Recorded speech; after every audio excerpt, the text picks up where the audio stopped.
শীতের প্রকোপ বাড়ার সঙ্গে সঙ্গে পাল্লা দিয়ে বেড়েছে বিভিন্ন রোগ। সন্তানদের সর্দি, জ্বর, কাশি, নিউমোনিয়া, শ্বাসকষ্ট ও ডায়রিয়া সহ শীতজনিত নানা রোগের ধরন নিয়ে আক্রান্ত শিশুদের নিয়ে হাসপাতালে ছুটে যাচ্ছেন বাবা মারা। বাড়ছে ভর্তির সংখ্যাও। ঠান্ডা লাগছিল, শ্বাস নিঃশ্বাসের সমস্যা ছিল, এজন্য আনছিলাম। ট্রিটমেন্ট চলতেছে, আজকে 4-5 দিন হয়েছে। একটা এই মেশিন সবাই সিরিয়াল ধরার লাগে। টাকা দিমু বেড ফামু, টাকা দিমু অক্সিজেন ফামু, টাকা দিমু ঠিকমতো ট্রিটমেন্ট ফামু, টাকা দিতাম নয় এটা পরি রাখলে মারা গেল তার সমস্যা নেই। জ্বর একটু হতাম না, 104 105 সব সময় থাকে। শ্বাসকষ্ট, বুকের ভিতরে একদম গড়গড় করে, কাশি আছে, আর খাবার পরেও শ্বাসকষ্টটা বাড়ে।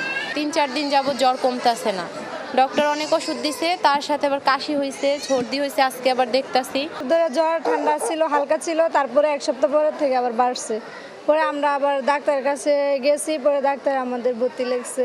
নার্সরা বলছেন রোগী সামলাতে হিমশিম খেতে হচ্ছে তাদের। 22টা বেড, কিন্তু রোগী থাকে প্রত্যেক দিন আপনার 70টার মতো। বাড়তি রোগীর চাপে আমরা হিমশিম খাচ্ছি। চিকিৎসকরা বলছেন শীতের তীব্রতা বাড়তে থাকলে ঠান্ডাজনিত সমস্যাও বাড়বে। এ সময় বাড়তি সতর্কতা অবলম্বন করতে হবে। শিশুর দিকে খেয়াল রাখতে হবে এবং বাসায় সবসময় তাকে কাপড় দিয়ে জড়িয়ে রাখতে হবে। শিশু কোনো অবস্থায় যেন হেজা না থাকে সেদিকেও খেয়াল রাখতে হবে। তাহলে ঠান্ডার সমস্যা থেকে তারা কিছুটা হলেও সুরক্ষা পাবে।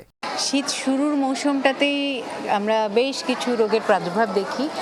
ডেঙ্গু তো রয়েছেই, পাশাপাশি আমরা পাচ্ছি সর্দি, কাশি, জ্বর। এটা সাধারণত ভাইরাস দিয়েই হচ্ছে। ঠান্ডা কাশি লাগলে শুরুতেই প্রোটেকশন নেওয়া, যেরকম নিকটস্থ ডাক্তারের পরামর্শ নেওয়া, সিরিয়াস কিছু হওয়ার আগে ব্যবস্থা নেওয়াটা উচিত।